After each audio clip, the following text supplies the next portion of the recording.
ഇതാ വഴിയല്ലേ? ആത്തെന്തായിരുന്നു പരിപാടി? അമ്പലത്തിലൊരു വഴിപാടിന്റെ കാര്യം പറഞ്ഞു. വഴിപാടായിരുന്നല്ലോ, നല്ല കാര്യമായിട്ടായിരുന്നല്ലോ. തോന്നിയസം പറയരുത്. തോന്നിയ ദിവസം കാണിച്ചിട്ട് ആ പാവം ജവാന്റെ ഫോട്ടോയില് മാലിട്ട് ചന്ദനത്തിൽ എത്തിക്കണോ അല്ലേ? പുരുഷേട്ടനെങ്ങാനും അറിഞ്ഞാ പിള്ളച്ചന്റെ ഫോട്ടോയില് മാലിട്ട് ചന്ദനത്തിൽ എത്തിക്കേണ്ടി വരും. വെടിവെച്ച് ചതറിക്കും.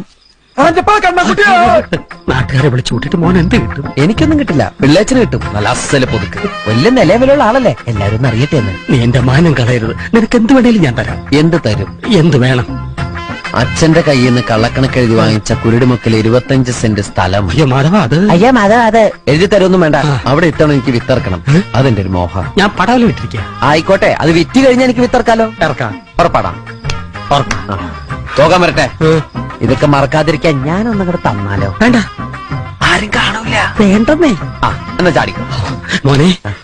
ഇന്ന് നീ അവിടെ കക്കാൻ കയറരുത്. ഇന്ന് അവിടുന്ന് എന്തെങ്കിലും പോയാൽ നാളെ അത് എന്റെ തലയിലാവും. ഓ, എന്നാ മറ്റന്നാളാവാം. അതിന്റെ പിറ്റേന്ന് എന്റെ തലയിലാവും. സ്ഥിരാണല്ലേ? ചാടിക്ക.